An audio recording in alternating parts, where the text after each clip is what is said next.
గురవే సర్వలోకానాం విషజే భవరోగినాం నిధయే సర్వ విద్యానాం దక్షిణామూర్తయే నమః. అందరికీ నమస్కారం. ఈరోజు మనం డిస్కస్ చేయబోయే టాపిక్ ఏంటంటే వాస్తు సైన్స్ రీసెర్చ్ ఏం చెప్తుంది అనేది మనం ఈరోజు డిస్కస్ చేయబోతున్నాం.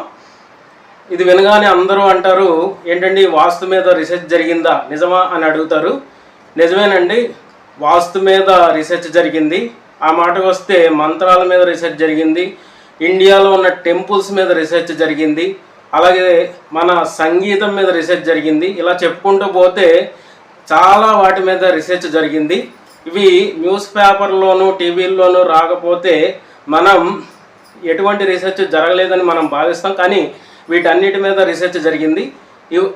ఇవన్నీ కూడా నేను 1 by 1 నా వీడియోలో మీకు అందజేయడం జరుగుతుంది. సో ఈరోజు డిస్కస్ చేయబోయే టాపిక్ ఏంటంటే వాస్తు సైన్స్ రీసెర్చ్ ఏం చెప్తుంది అనే టాపిక్. వాస్తు మీద మనకి రీసెర్చ్ జరిగిందండి. ఎక్కడంటే యుఎస్ఏలో జరిగింది. అక్కడ మహర్షి వాస్తు ఆర్కిటెక్చర్ అనే సంస్థ ఉంది. దాన్ని గొప్ప మహాశయుడు మహర్షి మహేష్ యోగి అనే ఆయన స్థాపించారు.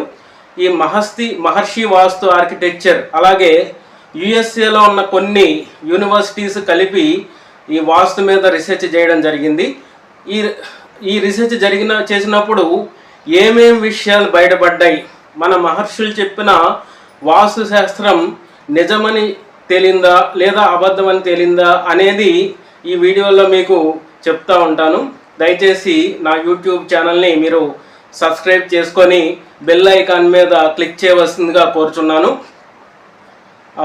ఇప్పుడు మనం ఈ రీసెర్చ్లో తేలిన విషయాల్లో ఒక విషయం నేను ఇక్కడ డిస్కస్ చేయబోతున్నాను. అదేంటంటే ఏ దిక్కున కూర్చొని మనం చదివితే మంచిది, వాస్తుశాస్త్రం ప్రకారం ఏ దిక్కున కూర్చొని మనం చదవాలి అంటే, వాస్తుశాస్త్రం ప్రకారం మనం ఎప్పుడు కూడా తూర్పు దిక్కుకి ఫస్ట్ ప్రిఫరెన్స్ ఇచ్చారు.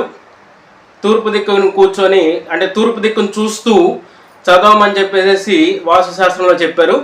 ఎందుకనంటే మనం తూర్పు దిక్కును కూర్చొని చదివితే మనం తూర్పు ఒకటే కాదు, ఆగ్నేయం అలాగే ఈశాన్యం కూడా చూస్తూ చదువుతాం. అందువల్ల మనకి చదువు బాగా వస్తుంది. ఎందుకనంటే మనం తూర్పు దిక్కున కూర్చొని చదువుతున్నప్పుడు మనం ఆగ్నేయం చూస్తాం. ఆగ్నేయంలో దిక్పాలకుడు ఎవరంటే అగ్నిదేవుడు. అలాగే ఆగ్నేయంలో మనకి గ్రహరీత్యా దిక్పాలకుడు శుక్రుడు. శుక్రుడు ఎవరంటే రాక్షసుల గురువు. అందువలన ఆ గురువుని చూస్తూ చదువుతాం. అలాగే తూర్పు దిక్కు చూస్తూ చదువుతాం. తూర్పు దిక్కున గ్రహరీత్యా అధిపతి ఎవరంటే సూర్య భగవానుడు. సూర్యుడు కూడా గురువు. ఎందుకనంటే సూర్య భగవానుడు ఆంజనేయ స్వామికి విద్య నేర్పాడు. అందువల్ల ఆయన చూస్తూ చదువుతాం. అలాగే ఈశాన్యం చూస్తూ చదువుతాం. ఈశాన్యం దిక్పాలకుడు ఈశ్వరుడు. ఈశ్వరుడు అంటే జ్ఞానదాత మహేశ్వర, అంటే ఈశ్వరుడు జ్ఞానదాత దక్షిణామూర్తి రూపంలో ఉంటారు. అందువల్ల ఆయన చూస్తూ చదువుతాం. అలాగే ఈశాన్యంలో గురువు ఉంటారు. గ్రహరీత్యా అధిపతి గురువు కుజుడు. గురువు అంటే దేవగురువు బృహస్పతి, ఆయన చూస్తూ చదువుతాం. అంటే మనం తూర్పు దిక్కును చూస్తూ చదువుతున్నామంటే నలుగురు గురువుని చూస్తూ చదువుతున్నాం. ఎవరెవరంటే దేవగురువు అయిన బృహస్పతి, అలాగే ఈశ్వరుడు, సూర్య భగవానుడు, అలాగే శుక్రుడు.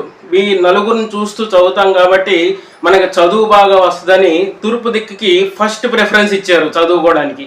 తర్వాత ఒకవేళ అది కుదరకపోతే ఎక్కడ చూస్తూ చదువుకోమన్నారంటే ఉత్తరం దిక్కు చూస్తూ చదువుకోమన్నారు. అంటే ఉత్తరం దిక్కుకి తిరిగి చదువుకోమన్నారు. అది కుదరలేకపోతే వెస్ట్ అంటే పడమర దిక్కును చూస్తూ చదువుకోమన్నారు. కానీ ఎప్పుడూ కూడా దక్షిణ దిక్కు చూస్తూ చదవద్దని చెప్పారు మన పెద్దవాళ్ళు వాస్తుశాస్త్రంలో. సో ఇప్పుడు ఇదే విషయం మనకి రీసెర్చ్లో ప్రూవ్ అయింది. అంటే ఇంతకుముందు చెప్పాను కదా, మహర్షి వాస్తు ఆర్కిటెక్చర్ అలాగే కొన్ని యుఎస్ఏలో ఉన్న కొన్ని యూనివర్సిటీలు కలిసి రీసెర్చ్ చేసినవని. ఆ రీసెర్చ్లో ఏం ఫలితాలు వచ్చినాయి అనేవి మనం ఇప్పుడు తెలుసుకుందాం. సో వాళ్ళు ఇదే విషయం మీద రీసెర్చ్ చేశారండి. వాళ్ళు ఏం చేశారంటే ఒక 28 మంది సేమ్ ఐక్యూ లెవెల్ ఉన్న వాళ్ళని తీసుకొని ఒక రూమ్లో తీసుకుని వెళ్ళి ఒక టేబుల్ అనేది ఏర్పాటు చేసి ఆ టేబుల్ మీద కొన్ని పజిల్స్ ఏర్పాటు చేశారండి.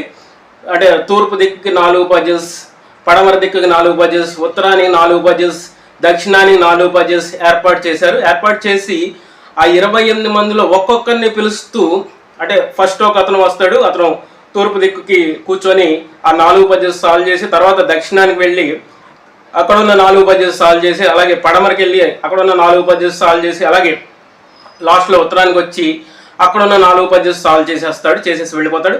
అప్పుడు తర్వాత నెక్స్ట్ పర్సన్ వచ్చిన తర్వాత సేమ్ అదే ప్రాసెస్ ఇలా క్లాక్ వైజ్లో అన్ని దిక్కుల్లో ఉన్న పజిల్స్ని సాల్వ్ చేసి వెళ్ళిపోతాడు. అలా 28 మందితో ఆ పజిల్స్ సాల్వ్ చేసినప్పుడు వాళ్ళ బ్రెయిన్ రెస్పాన్స్ని ఈఈజీ ద్వారా కూడా రికార్డ్ చేశారు. ఇలా చేసినప్పుడు వాళ్ళకి రీసెర్చ్లో ఏం తేలిందంటే ఎవరైతే తూర్పు దిక్కున కూర్చొని అంటే తూర్పు దిక్కును చూస్తూ పజిల్స్ సాల్వ్ చేశారో వాళ్ళకి పజిల్స్ సాల్వ్ చేయడానికి పట్టిన యావరేజ్ టైం చాలా తక్కువ అని తేలింది. అలాగే ఆ తర్వాత ఉత్తర దిక్కును చూస్తూ పజిల్స్ సాల్వ్ చేసిన వాళ్ళకి యావరేజ్ టైం వాళ్ళకి తక్కువ అని తేలింది. అలాగే ఆ తర్వాత పడమర, లాస్ట్లో దక్షిణం అంటే దక్షిణం దిక్కుని చూస్తూ ఎవరైతే ఈ పజిల్స్ సాల్వ్ చేశారో వాళ్ళు చాలా ఎక్కువ టైం తీసుకున్నట్టు పజిల్స్ సాల్వ్ చేయడానికి ఎక్కువ టైం తీసుకున్నట్టు ఆ రీసెర్చ్లో తేలింది. సో ఈ రీసెర్చ్లో జరిగిన ఈ ఫలితాలన్నీ కూడా వాళ్ళు global advances in health and science అనే జర్నల్లో పబ్లిష్ చేశారు. సో ఇలాగ మనకి వాస్తుశాస్త్రం మీద రీసెర్చ్ జరిగింది. సో దీన్ని బట్టి మనకి ఏమర్థం అవుతుందంటే మన మహర్షులు ఏదైతే చెప్పారో అదే ఈ రీసెర్చ్లో తేలింది. ఇది 100% నిజమని తేలింది.